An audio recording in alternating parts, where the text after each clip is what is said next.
Welcome back to Beer Fuel Fantasy Football. That can pop means it is time for us to get to week 7 lounge segment, go through our start sits, preview Thursday night, and also recap what happened on Monday night for you. Hope you guys are happy to be joining us today. That game. Fuck that game. Yeah, God, it was frustrating as a Vikings fan and a Bears fan, I'm guessing, for Hopper as well. I am at Nick Sparts, joined to my right by Dan Thury. At Thury BFF, feeling a little bit lonely. And joining us on the phone from St. Louis in his new home is Christopher Hopper. At Hot BFF with 2 Ps, what's up from the Great South, guys, or at least south of where you're at? About an hour and a half south of us.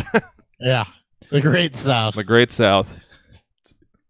All right. Well, thank you so much for joining us today, guys. As I mentioned, we're going to go ahead and cover some things that we got right in our preseason previews, in our draft rankings. We already did the episode a couple weeks ago where we roasted ourselves. Go back and check that out. I think that was 3 weeks ago. And then we'll go ahead. We talked about some things we got wrong, so now we're going to have some fun and talk about some things that we called correctly. In addition, we're going to go ahead and talk about our starts and sits of the week. We had a decent week last week, I think. I'm going to go back and see what our percentage is based on us individually. For like hits and misses? Yeah, just to see where we're at. What's your criteria for a hit or a miss? I haven't figured that out, but I figured it'll kind of play itself out. All right, and then we're also going to preview Thursday night, which I believe Hopper's got us covered on that, and then Dan is going to recap Monday night. But before we go ahead and get all to that, of course, it is time for a beer preview. Listener question.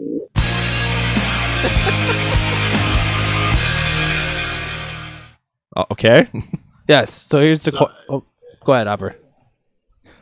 Richard would like to know, Mariota or Alshon? Weird question, but it's a super flex. His other quarterback is Cousins. Alshon. What scoring? Half PPR, full PPR? Doesn't say, but I don't think it matters. Full PPR, Alshon, standard, or half? I'm probably going Mariota still. Who do the Titans have again? I'm sorry, I'm the blanking. Chargers. Yeah, that's not a terrible matchup. In LA. Yeah, no, it's not. That's why I'm going Mariota. Oh, man. Though after Jeffrey also has a great matchup against the Panthers. I do not like it's half point. I do not. I just hate that situation right now. And Alshon's too hot to bench. All right. Well, thank you very much for the question, Richard. Let's go ahead and talk about the beer on today's episode. We've got Eviltwin Brewing on again, frequent member on the frequent beer on this show, I should say. We've got their IPA Kolata. They're based out of I'm sorry, I've lost my notes here. I've got too much going on. They're based out of Stratford, Connecticut. The IPA Kolata is an 8% IPA brewed with lactose, pineapple, and coconut. We'll give you a full preview once we get through the lounge segment later in the episode. Hey, Nick. Yes? Speaking of having too much going on, do you want to take the logo off of the YouTube channel? Also would like to do that, yes. Hey, sorry. People can actually see us. All right, start all over. No, we're doing it live. And with that, let's get to some news. How it always goes. News. Yes.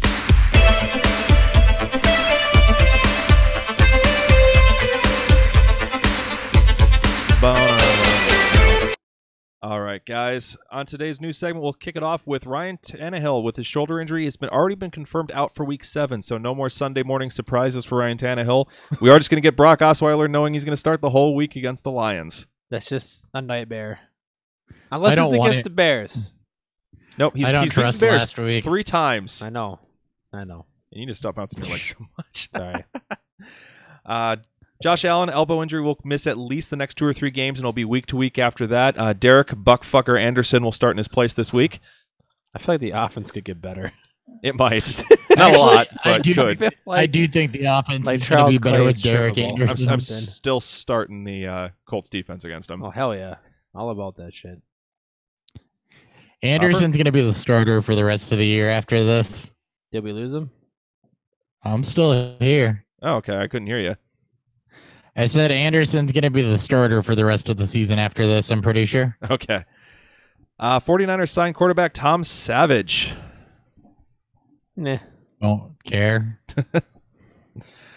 All right. ESPN's Vaughn McClure reports Devontae Freeman has been placed on injured reserve and will undergo groin surgery on Thursday. So he's out at least until, I believe, week 15. Yeah, he's not coming back for the year. This is a lost season for Atlanta unless they can find a way to turn it on.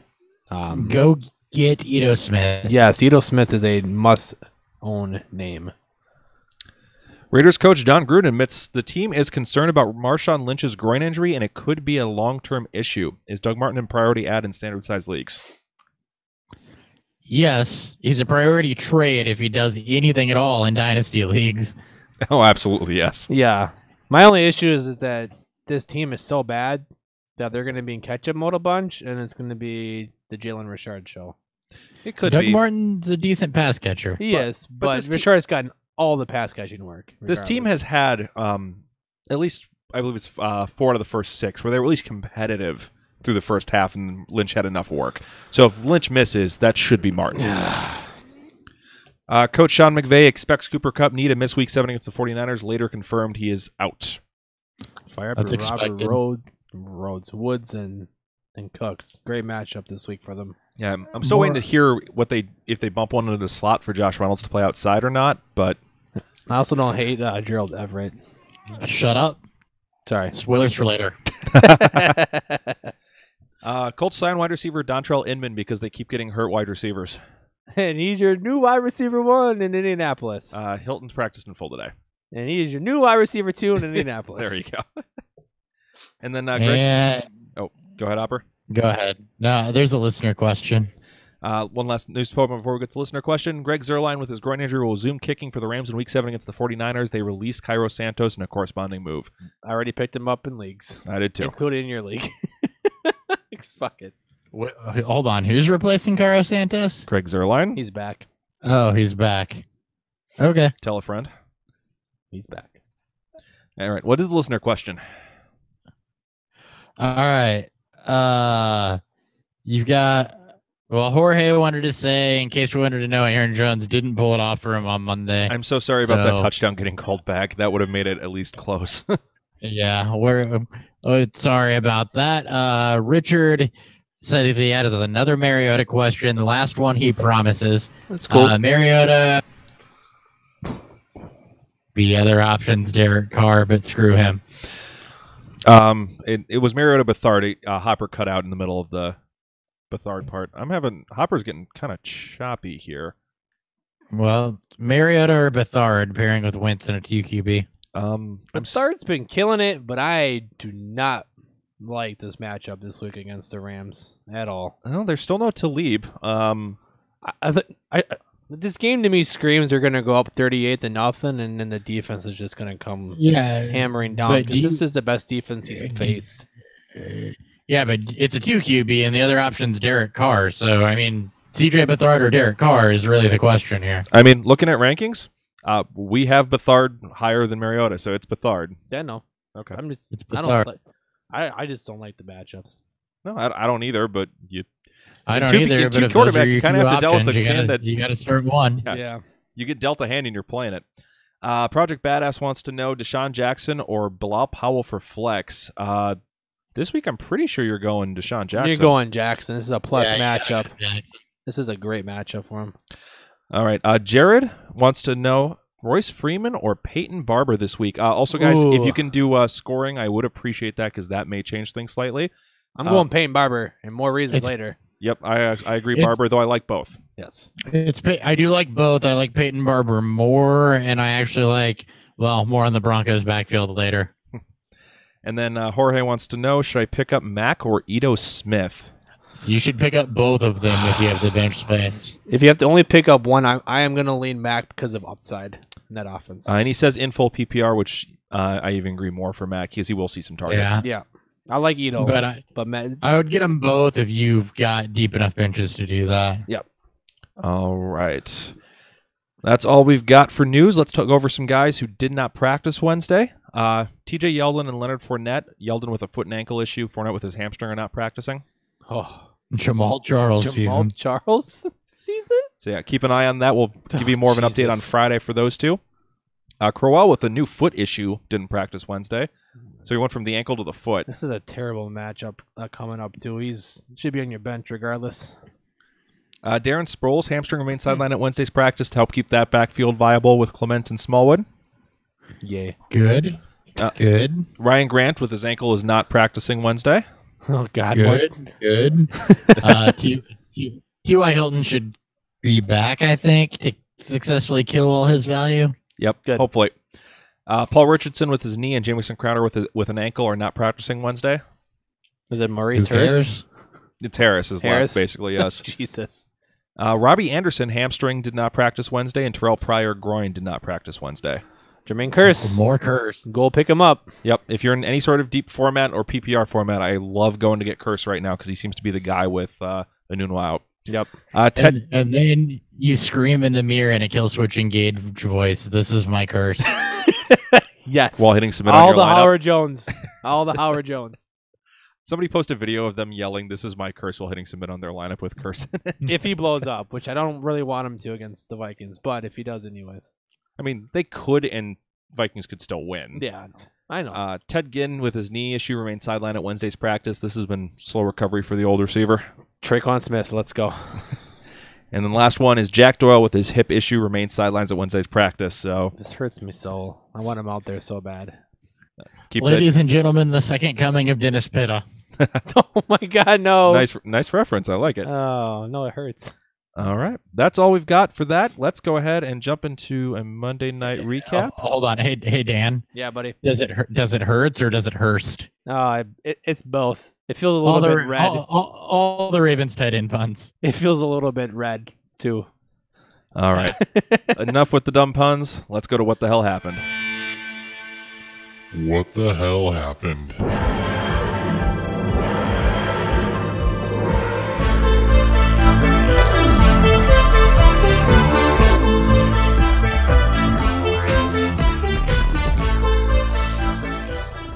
Just because I can't let it go, we really left our mark on that. I mean, we took those punts to the max with 2 X's.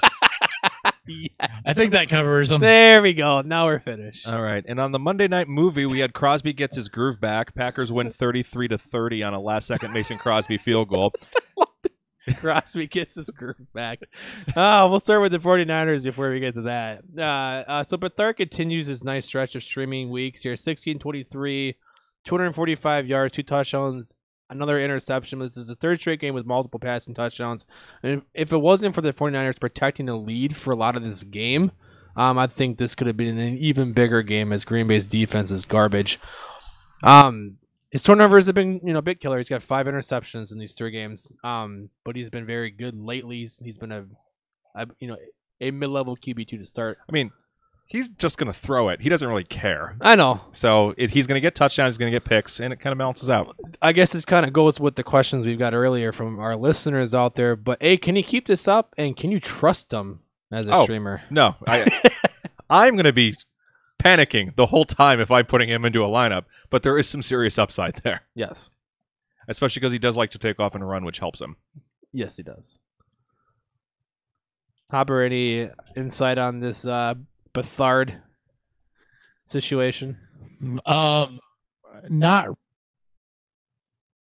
again this week, but I mean, I said when he took over that he did have some fantasy relevant games last year. That it's not the worst thing that could happen. So, like Nick,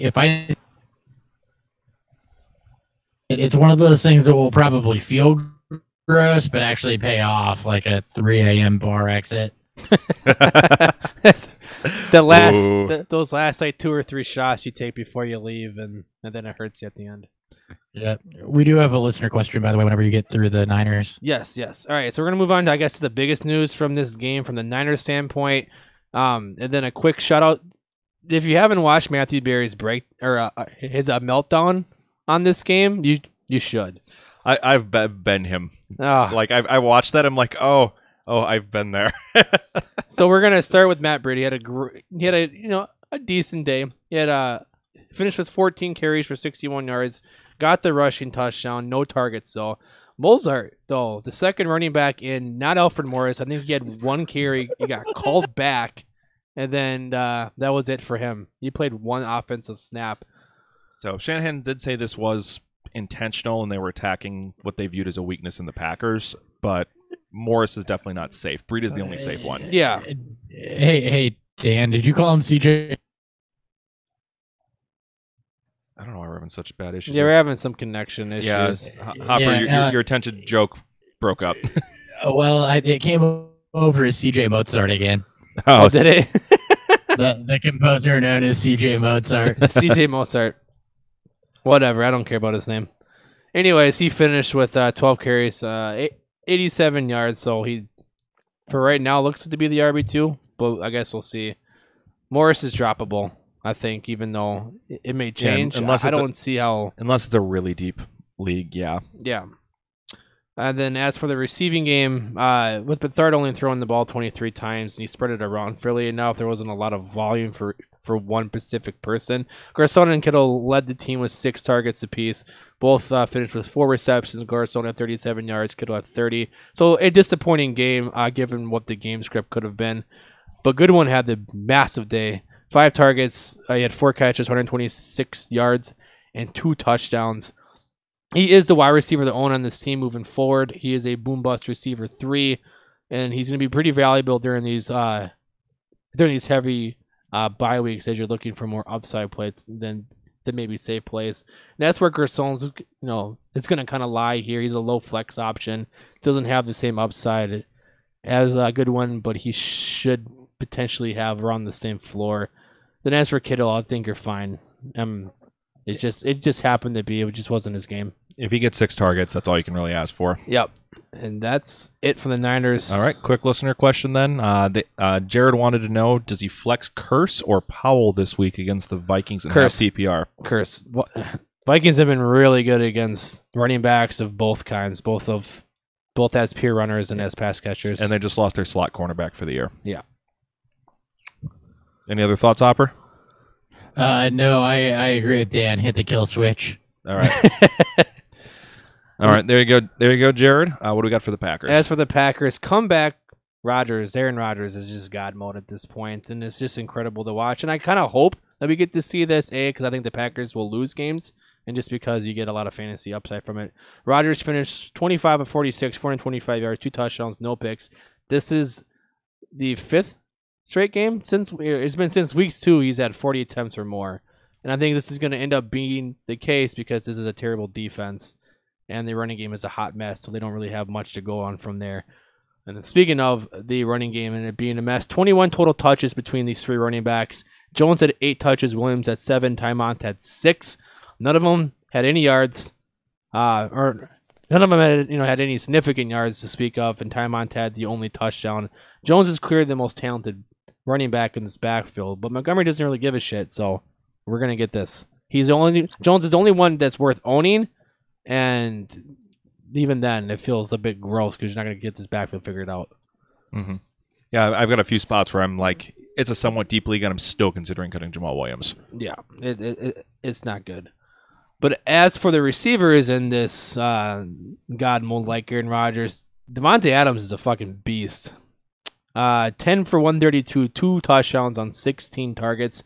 He's going to push top 3 receiver fantasy numbers probably for the rest of the season if Rodgers continues this up with the Packers defense and the team as a whole being this bad at this point. And then MVS continues to produce without Cobb and Allison in. 3 for 103 on 6 targets. He's a good upside play if Cobb and Allison are out, and even if just Allison is out because he is their outside receiver. And then ESB and Jawan Moore were both held to just 1 target apiece. And then as for Jimmy Graham, he, of course, just like MVS, is benefiting from the loss of Cam and Allison in this. He finished 5 catches, 104 yards, and 9 targets. This is the second game in a row he's had 9+ targets, 5+ catches, and 75+ yards. The touchdowns aren't there, but that's what's going to happen with Devontae Adams as the outside receiver. He's a mid-tight end 1 with top 3 upside easy. All right. For the live studio audience, Curse, do we have confirmation that live studio audience started Crosby?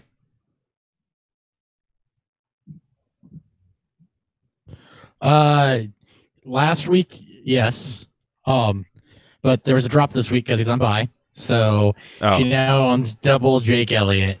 Double Jake Elliott. So be careful. So Eagles fans, I'm sorry. Crosby has snapped this streak, but there's still a big asterisk there because the season. It comes in waves. It does. So all right. Well, that's all we got for that. All right, guys, that's all we got for the Monday night game. Let's go ahead and jump over to the lounge. All right, we're going to talk about some things we got right in our preseason calls that we just wanted to kind of do a quick victory lap on. We're just going to quick run through, do this as we normally do. Quarterback, running back, wide receiver, tight end, and a flex. Let's go ahead. And the one thing I like about this list that I'm seeing is one of the people I said I was too wrong on early has now proven incorrect after 3 weeks, and now I would be right. So that script flipped quickly.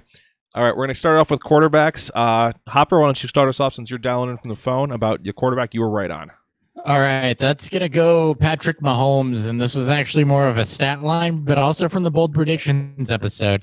His stat line was actually closer to where he's trended, which I projected at about 4,900 yards and like 39 touchdowns. My bold prediction was that he would throw for 4,500 and rush for 150. He's on pace to throw for 4,973 yards, only 69 rushing yards, but I'll take the passing yards and the touchdowns over that. So the Patrick Mahomes breakout right out of the gate, absolutely right about that one.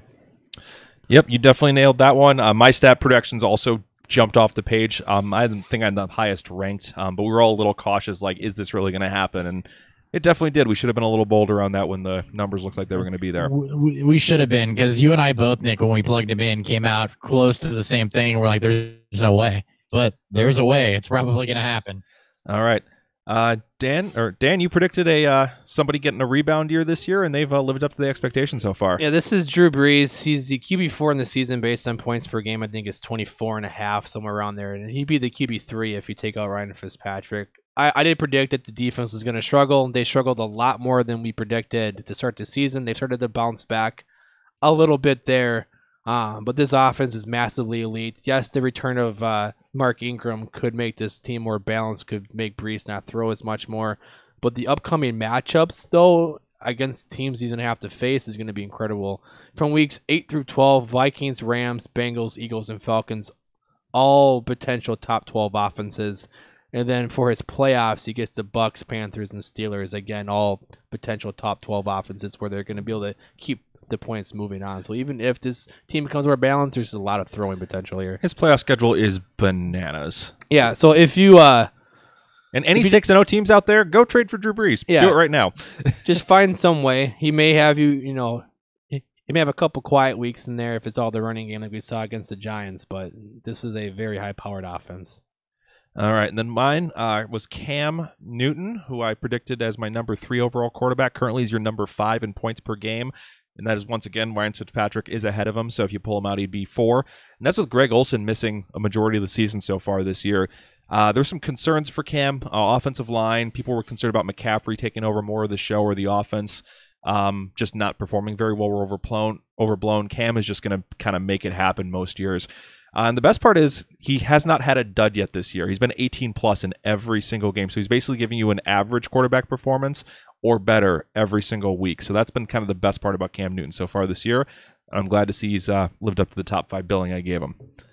All right, on to running backs. Hopper, you list a Titan who we're kind of high on, but has not lived up to expectations.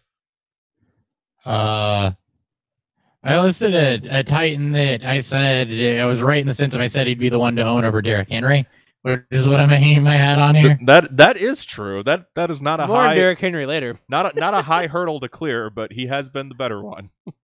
Right. Well, running backs, come to find out, there wasn't a whole lot I was right on because most of my predictions that I had on paper revolved around Royce Freeman, and Phillip Lindsay kind of ruined that for me. So Phillip Lindsay, ruler of dreams. He is.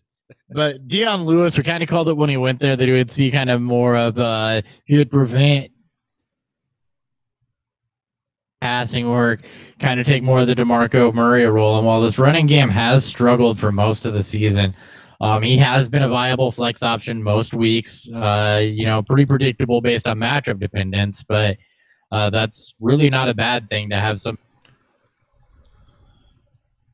And he has been the guy to own over Derrick Henry, so that's what I'm hanging my hat on here as far as being right about Deion Lewis. I didn't say go out and take him 4th round or anything, but when you kind of got into that, 5th, 6th, 7th round where you're just looking for rotational running backs and possible flex plays, it's kind of where we said to take him and not take Derrick Henry, and it's paid off. Yep. At least he's been startable for you some weeks. I don't think Henry's had a single week where he's looked good. No, and we've been able to pretty well predict when he's not startable. So that's okay. If you have a guy that's not startable every week, as long as you can kind of predict it, you can live with that. Yep. All right. He's been injured for part of the season, but Dan, you're doing a victory lap on a Bengal running back. We're doing one as a show. Joe Mixon's the guy here. He's averaging 17 points per game in half-point PPR leagues, and this is, I believe, 9th best. And if we take out even Mark Ingram, who's up there in the ranking because of his one big game, he'd be 8th. The offensive line is playing far better than what we expected, and the rise of Tyler Boyd has helped kind of balance this offense out and really made it easier for Mixon to run up on his opponents. He's averaging 4.7 yards per carry. So this whole efficiency thing problem that he had last year was strictly just the offensive line and just and the offense in general. Just the offense in general, yes. As long as he can stay healthy, that big game is coming along. He's got 3 touchdowns in the 4 games he's played this year. So his big breakout game still hasn't happened just yet. I think week 1 was his closest to a breakout game, but we'll see more. He was a low RB1, but I think that was the week with a lot of RB scoring too. All right. In a similar note, just kind of a show victory lap. Our love for James Conner has also been proven somewhat right. We didn't have him ranked high in our preseason ranks, but our love for him coming out of the 2017 year, thanks to Bell, that's been proven right. Bell did not report, but the Jalen Samuels truthers can all suck it. Yep.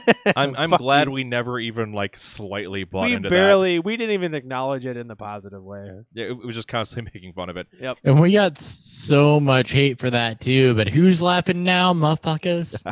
Yeah, everyone was obsessed with picking up Samuels before week 1.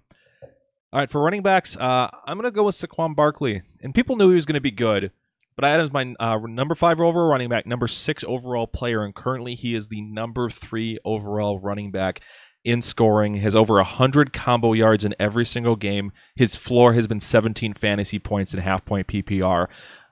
Just the fact that he's been such a major factor in that passing game and pretty much the only consistent player on the Giants has really helped him out, and he is in the conversation kind of in that second tier behind Kamara and Gurley for the best running back. Yeah, he's been insane.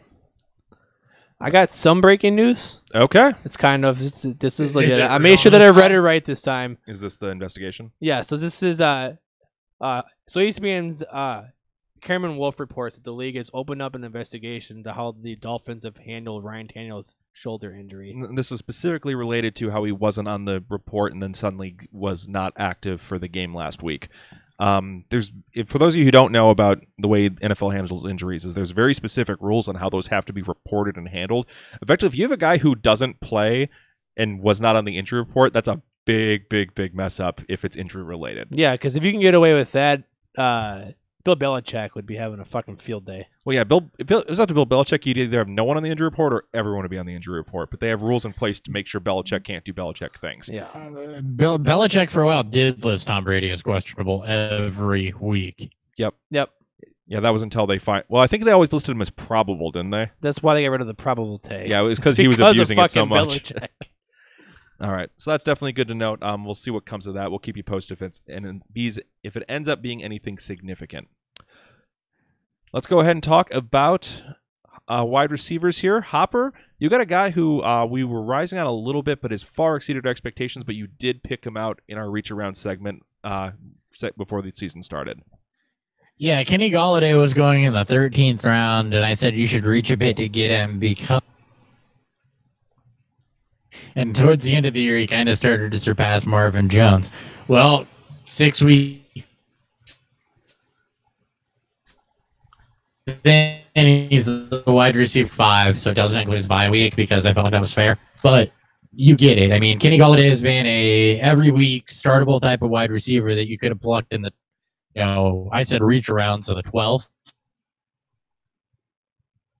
Jones is a wide receiver 2 on that team. He's continued his rise. The target volume was pointing to that in the end of last year, and we nailed that one. And just note, Hopper, I did just kill your video to try to help with the audio stability we're having on your end because I think people are missing what you're saying. But yeah, definitely love Golladay. He's massively exceeded all of our expectations. Dan, you got next wide receiver up? I got the other reach around target that could have probably been at that point, and show favorite Chris Godwin. I will not stop. I think as a show, we're not going to stop touting our heads our hats off for this guy because it's been an incredible start to the season for him. He's got a touchdown in 4 of his 5 games to start the year, and he's looking to become one of the more trusted targets for Winston. He's averaging 11.5 points per game, which is fantastic for a flex option. And he's really paid off the owners who decided to, go along with us as a, end of your bench dart throw. And then all the shout outs I got, and then all the tweets I sent out as hot takes to some of our friends over at Top 2, and hopefully maybe it pans out. But just with how garbage this defense is look for Tampa Bay, Winston should be throwing a shit ton, which means more Chris Godwin points. All right. My guy I'm going to go to is John Brown. I had him as my number 46 wide receiver, 108th overall. And he's currently even massively overachieved those expectations. Currently coming in at the wide receiver 28. He has 4 double-digit performances already. And he'd be even higher up this list if week 6 hadn't just been a total weird dud game for him where they were just feeding Michael Crabtree exclusively. That was all matchup. All matchup and game script. Yep. So this is one of the few times where the offseason hype for a player actually matched what they ended up doing. But I'm glad to see it. It's been fantastic. And he's one of the kind of fringe players I was saying, hey, this guy you can go get in the 11th, 12th round that I was hyping up before the season where it paid off. There was a few that it didn't, but John Brown was one that actually ended up hitting correctly. He stayed healthy, so it's paid off. That's been a big thing. All right, Hopper, your tight end. So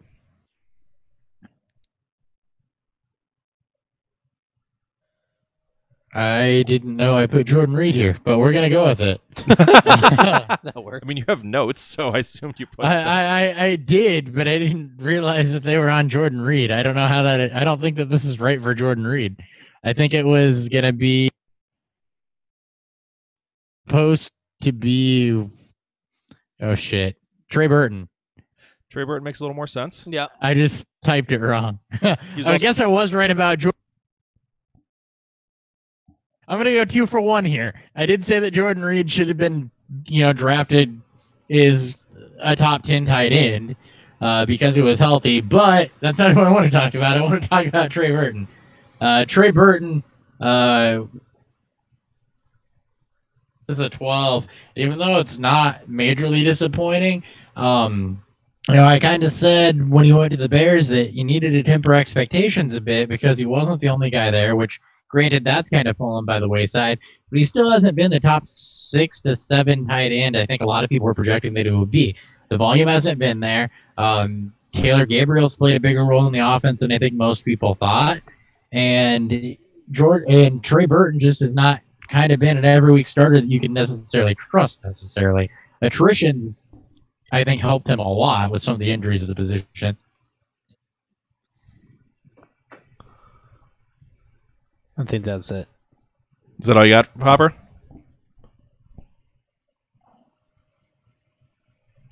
We may have lost Hopper? Maybe. I'm still here. Okay. We're getting a lot of audio interruptions. Sorry, listeners, on that. I'm not sure what's going on. Zoom has usually been way more reliable for us. Zoom is usually pretty good, yes. I'm not sure what's going on either. All right. And that was on Trey Burton. Do you have any more thoughts on Jordan Reed? My thought on Jordan Reed was just that I said that he should be drafted as kind of a top 10 tight end as long as he was healthy, and he's been healthy. I mean, even though I didn't mean to put Jordan Reed there, he kind of works here also. All right. Over to David Njoku, who is Dan's tight end, who's been kind of had a mini blow up here the last couple of weeks. Yeah, he's again a show favorite here. He got off to a bit of a slow start here, but he's been averaging, I believe, over 7 targets a game this season. But he finally hit his stride the last 2 weeks.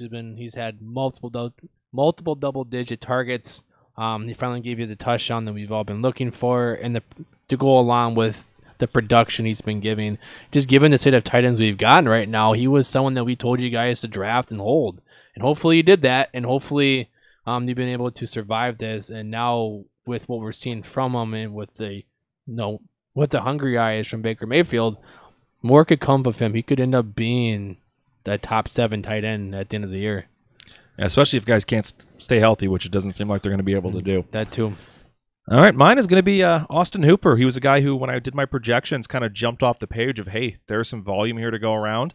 I didn't expect Calvin Ridley to do nearly as well as he did, but even still, Hooper's been respectable this year. He's the tight end, currently the tight end 8, and he's been a solid to start the year. He's had 3 games with 12 or more points, back-to-back games of 10-plus targets, so the volume's starting to be there for him. I don't think he's going to be a every week 10-plus point guy, but he's going to at least give you the 3 to 5 most weeks. He'll have the occasional 10-plus weeks to help you win your week. And if you drafted him and paired him, say, with Delaney Walker and lost Walker for the season, you're at least not screwed at this point. And if Ridley's going to be missing time with his bone bruise, even better. This is a bad defense for Atlanta. They're in a very difficult division with a lot of good offenses, with a lot of potential throwing in there. Just like what we talked about with Jameis Winston, Hooper can be a guy just like Njoku who could finally hit his stride and then just keep going. All right, and then we've got our flex. One last player we want to talk about from one of the previous 4 positions. Hopper, let's get your last guy. My last guy is going to be Andrew Luck. He was being drafted as a quarterback 14. I think a lot of people were concerned about the shoulder coming off of injury. And even though he hasn't necessarily been completely fantastic, he's still been very, very solid. He's a quarterback 7 so far. Part of that's kind of the Blake Bortles philosophy where he's playing at a lot of garbage time. But with the weapons around him, I think he's done better than a lot of people have expected. He's looked fine coming back from the shoulder. He's been a very, very viable quarterback 1 option. If any of you bought him in Dynasty for cheap with the concerns about the shoulder injury, it looks like you did pretty damn good. Yeah, this is a very bad defense. Very even with the minimal offense he has around him, or in terms of help, he's been fantastic. Done well. Yeah, if the GM can fix any of that, it'll be a massive boon to him because he's making it. He's doing it with fucking rubber bands and bubble gum now. Yeah, he's got 11. I think around 11 passing touchdowns these last 3 weeks without T.Y. or Jack Doyle. Yeah, it's basically been Ebron and a bunch of who. Yeah, literally. All right, Dan, we beat on this guy a lot, but Nope. we're gonna shovel some more dirt. We on have him. to because we were right. This is about Derrick Henry. We talked about Deion Lewis and why you should have drafted him over Derrick Henry. Derrick Henry was going 2 rounds before Lewis in most of the drafts before the season started. He is the RB54 in this season in half-point PPR leagues. The offense is a complete mess right now. Mariota's not healthy. I don't know when he's going to be. I think they rushed him back in with the loss of Blaine Gabbert. And with Lewis, I think better fit for this offense. I think Henry just keeps falling by the wayside. And hopefully you guys listen to us about not taking that risk in the 3rd round on him. Yeah, I also can't believe just how bad the offensive line has been, considering Well, that they've been banged up too. they have been banged up, but even when they've all been there, it hasn't looked as good as I was expecting. Yeah. Last player is Tyler Lockett, who I had pegged as wide receiver 43 overall. I was arguing that he should be a top 100 player. He's my number 98, and that's just strictly on the fact that there has to be a second wide receiver over in Seattle. And while the Seattle passing game has not been as good as we were hoping, just due to the Doug Baldwin injury, he's got 5 touchdowns in 6 games. He's now the wide receiver 22 on the season. This is a player who, if this offense can get going like we saw against the Raiders here in Week 6, it's very possible that down the stretch, Tyler Lockett ends up being a solid boom-bust wide receiver, low wide receiver 2 to high wide receiver 3 for you week in and week out. And his touchdown nose has been amazing so far this year, and Wilson is looking for him. Yeah, he's kind of become the new Marquise Goodwin. I think with the rise of Doug Baldwin, you may see his floor drop a bit, but he's a big play machine, and that's kind of what you're looking for, especially now with all the bye weeks coming up. And I promise, just based on what we've seen so far this season, that if Seattle gets into a shootout type game, he's going to have a 2-touchdown game at some point. Yeah. All right, that's all we've got for that. Let's go ahead and review a beer for you guys.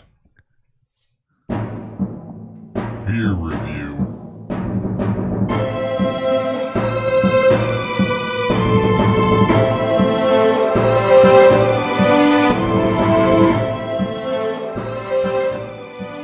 All right, so we had Eviltwin Brewing's IPA Kolata on, which is a lactose, pineapple, and coconut-infused IPA.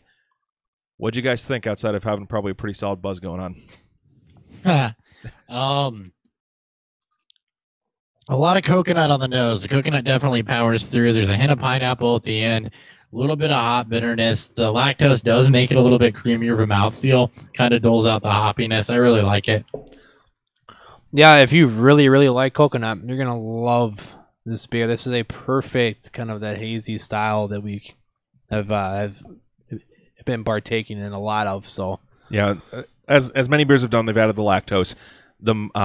And as mentioned, you got that creamy mouthfeel. It almost tastes kind of like it's coconut cream with an IPA. So if you're into like coconut cream like mixed drinks and you're like IPAs, this is gonna be right up your alley. Definitely unique. I don't think I've had another IPA like this before. I have not.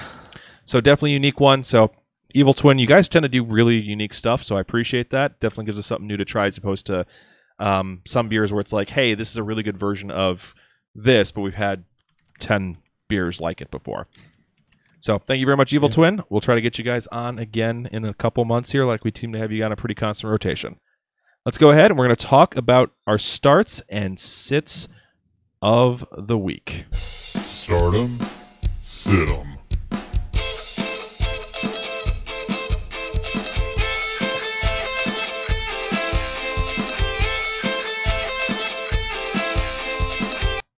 All right, we started with Hopper for our victory lap segment, so let's go ahead and switch it over to starting with Dan for our starts of the week. Who's your starting quarterback this week that you're going to streaming? Well, he goes from my sit of the week to my start of the week, and Mitchell Trubisky. Trubisky, he did pretty well in your sit, so hopefully he does better in your start. Hopefully he doesn't continue to prove me wrong then here. Trubisky and this Bears offense have really gotten it going. I think Matt Nagy has finally figured out what he wants to do with Trubisky, what he sees from this offense, which means more positive things moving forward. He's a fantastic bye week fill-in for your teams this week that are missing Rodgers, Wilson, and Big Ben of the three main quarterbacks and bye. Over his last 2 games, he's gone for 9 touchdowns and just 1 interception, and New England's given up 19.46 points per game to the position, 10th most on the season. All right. Yep. Mitchell Trubisky is definitely in the streaming category for me this week. Hopper, you want to go and talk about a guy who is currently a top 10 quarterback as why he should be even ranked higher this week. Yep, I'm going to go ahead and go with Jared Goff. I mean, the first thing here is you start your quarterbacks against the 49ers, but this isn't going to be a game where I think that they can just start handing the ball off as good as Todd Gurley is. The 49ers with CJ Beathard have been able to stay in games, including against the Packers this past week.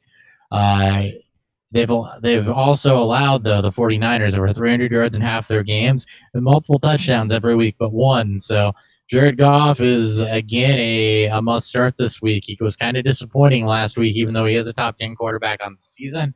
I wouldn't be put off at all by that, or put Goff at all by that. I would just go ahead and run him out there. Jeez. All right. And then my start of the week quarterback is going to be Baker Mayfield.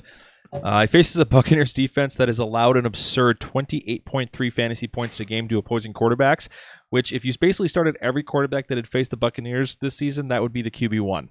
Yep. It beats Mahomes by about 2 points per game. Insane.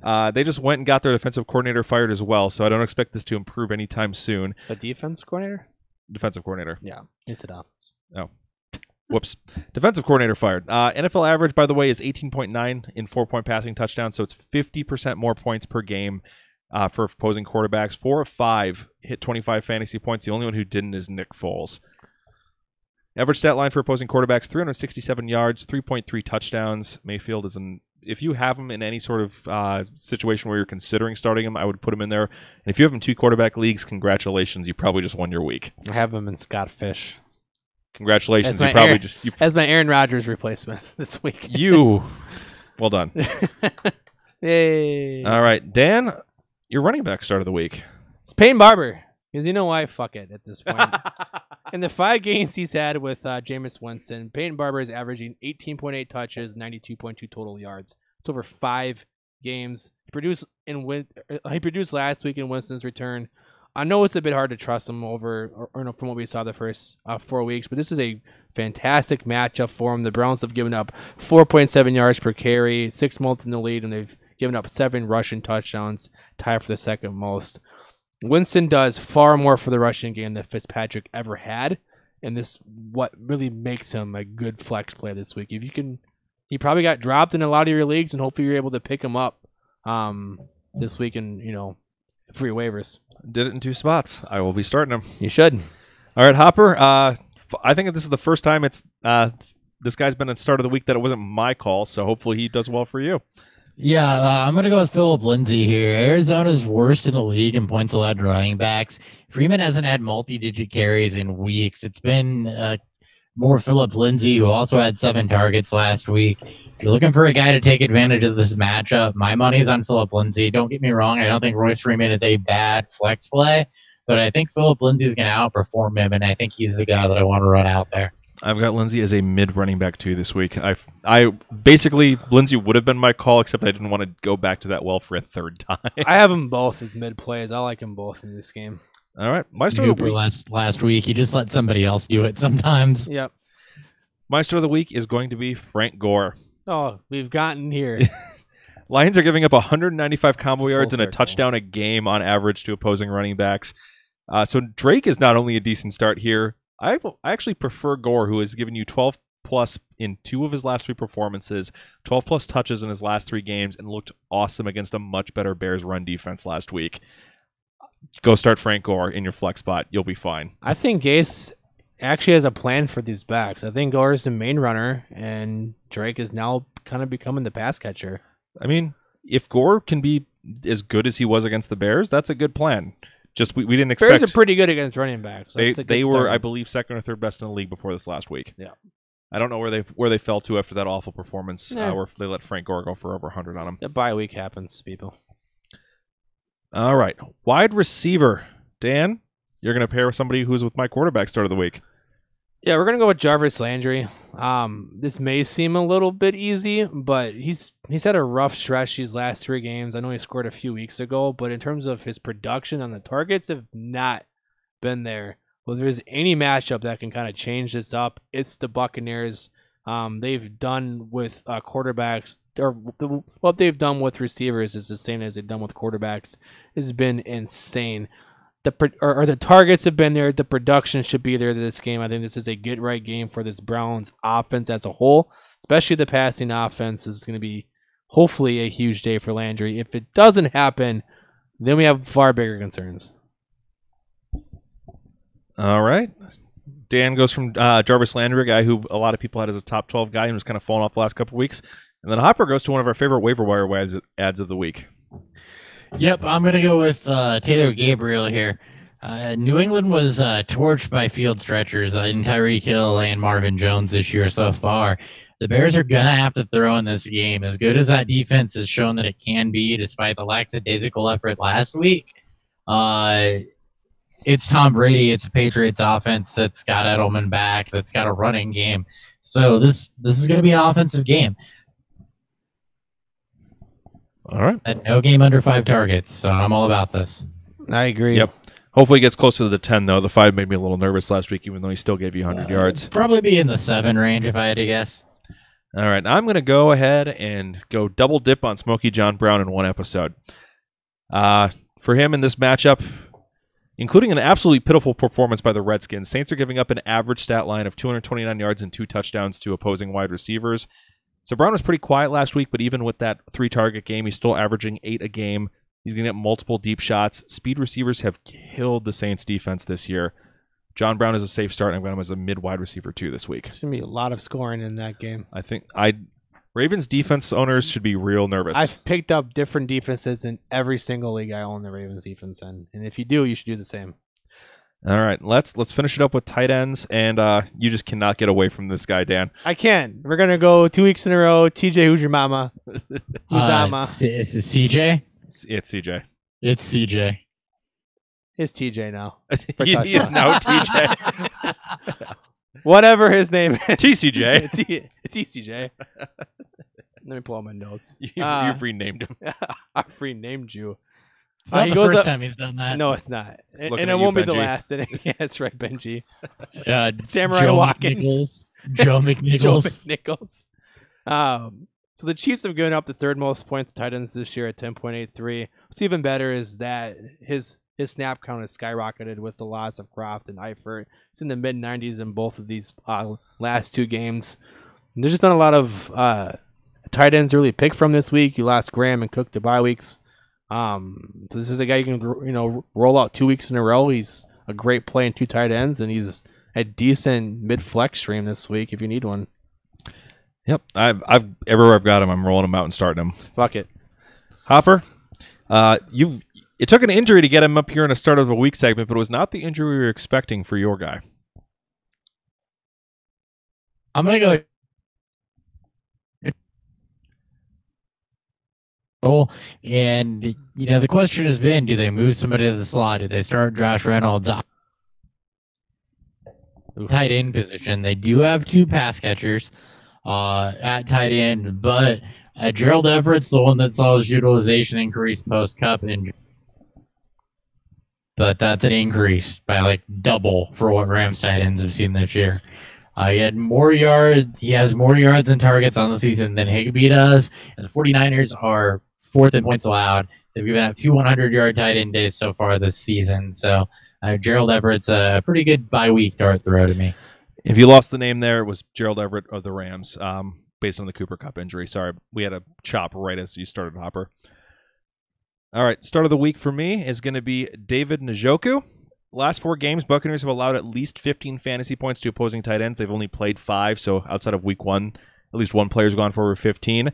They're dead last in the NFL in fantasy points allowed to opposing tight ends by 2 points and a half-point PPR. And Njoku, since Mayfield has started playing, has been averaging 10 targets, 6 catches, and 59 yards, and he finally got into the end zone last week.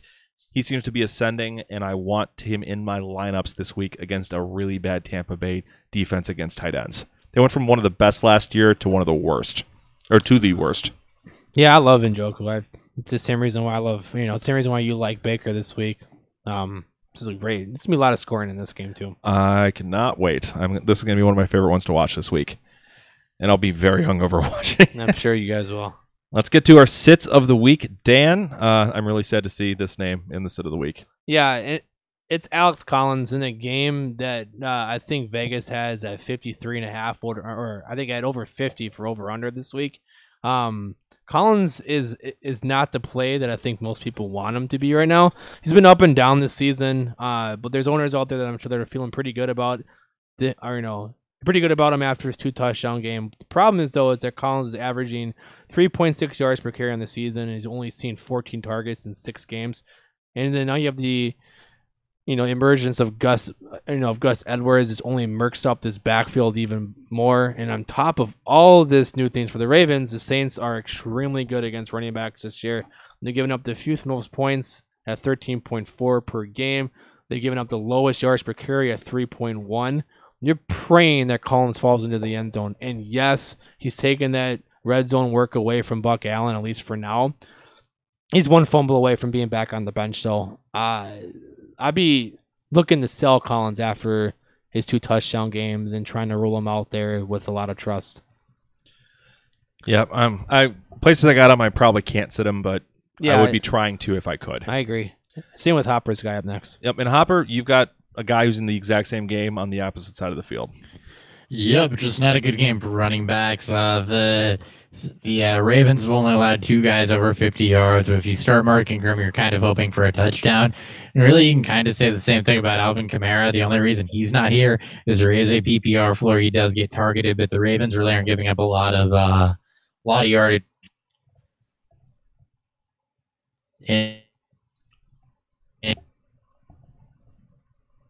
I can steer away from with a guy like your start of the week, Peyton Barber, for example.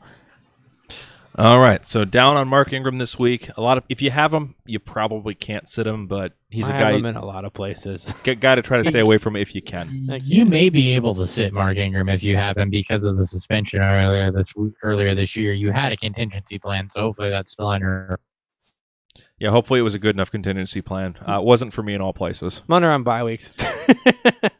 AKA, I was also the Devontae Freeman owner. So. Yeah. All right, sits. For me, Will Fuller. Average stat line for speedy outside receivers against the Jaguars, which would be Robbie Anderson, Tyreek Hill, and Tavon Austin the last 3 weeks. 4.6 targets, 2.3 receptions, and 28 total yards. Fuller is also still dealing with a hamstring injury. He's giving you back-to-back dud games because of that. So at this point, he's firmly on your bench. Do not even consider starting Will Fuller. Go get Curse. Like, I would rather start Jermaine Curse over Fuller, and it's not even close. If you must start a second Texans receiver this week, the play is Kuti, because Ryan Griffin or Ryan Griffin. I don't even know if that's right. But Kuti runs out of the slot. Cole Beasley just went off for 109 and 2 against this defense. Their slot corner is by far the biggest weakness in this defense. If I'm starting anybody, it's for sure Hopkins. You're not benching him. but then it's Kuti over Fuller. Fuller's on my bench outside of like 2014 leagues. All right, that's all we got for sits of the week. Hopper, it's going to be tough with some of the audio issues we had, but we're going to go ahead and try to preview Thursday night for you guys. I'm going to try to blow through it quick. Weekly preview. That's what she said.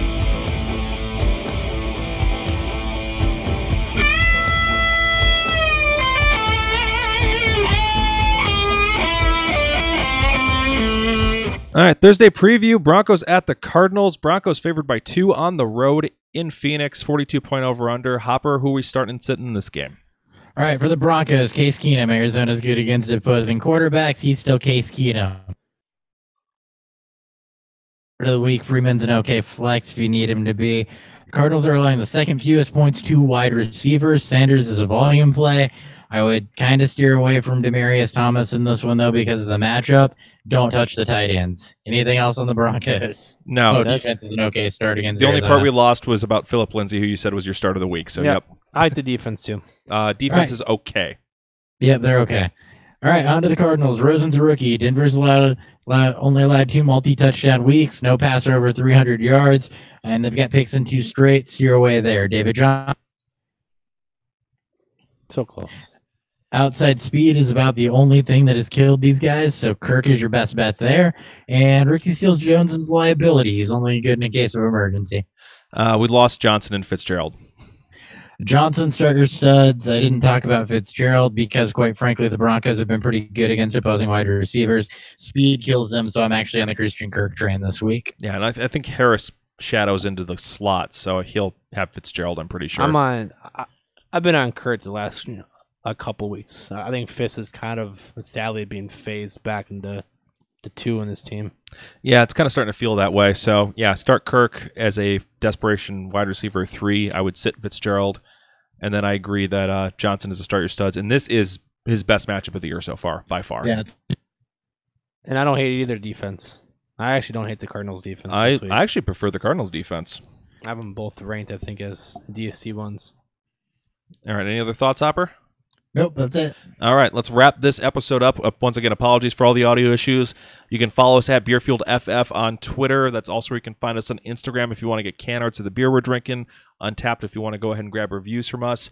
If you want to follow us on the YouTube channel and ask questions live on the episode. We have a one last question from the listeners out there. It's from Colton. Who do you think is fair for Mark Ingram? He's trying to trade him to get a better receiver. I mean, he's a back-end RB1, high RB2, so I want somebody good. I'm probably trying to go get somebody like Diggs, Juju, maybe even try to reach for the ceiling and try to get somebody like AJ Green. I'm trying to buy him in leagues. Even with the tough matchup, I can eat one tough matchup if I can try to get him for not on face value. Either of the Rams wide receivers, also like a Woods or a Cooks, if they won't go that high, wouldn't be terrible either. I'd want Woods or Cooks plus. Yeah, if I'm trying to, I just don't know how much plus you can go there.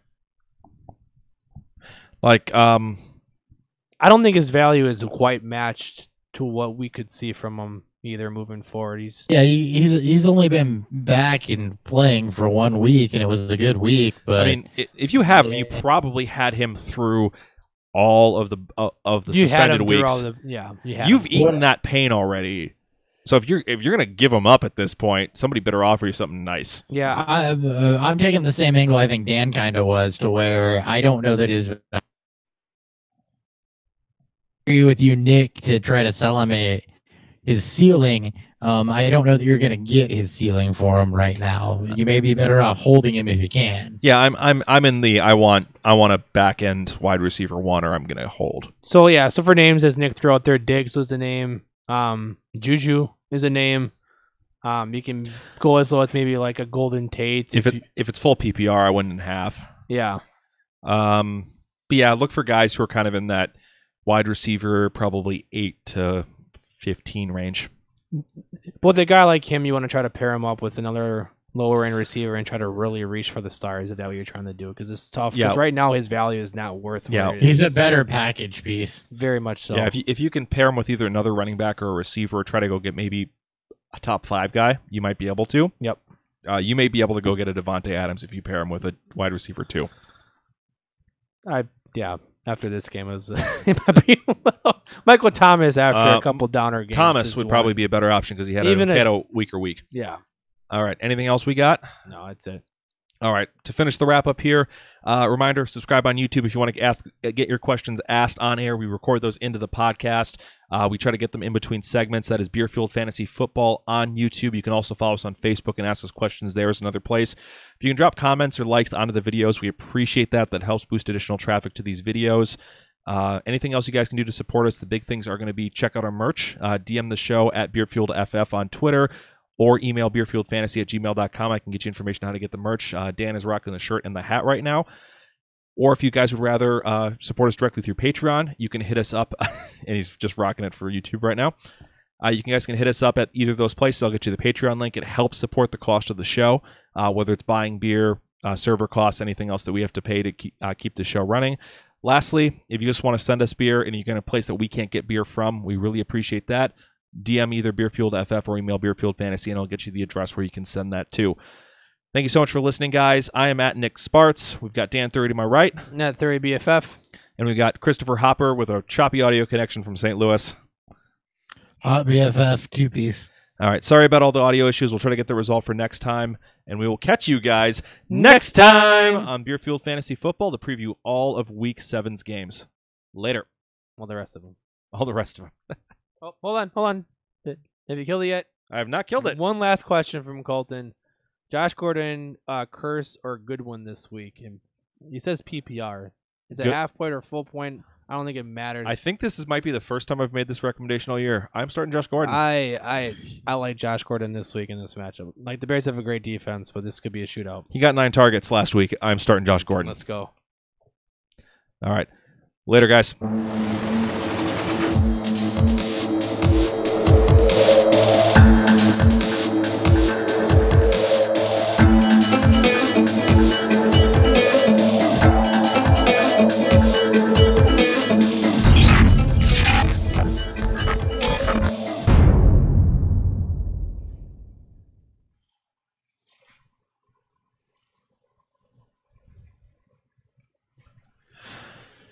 Download the audio to MP3.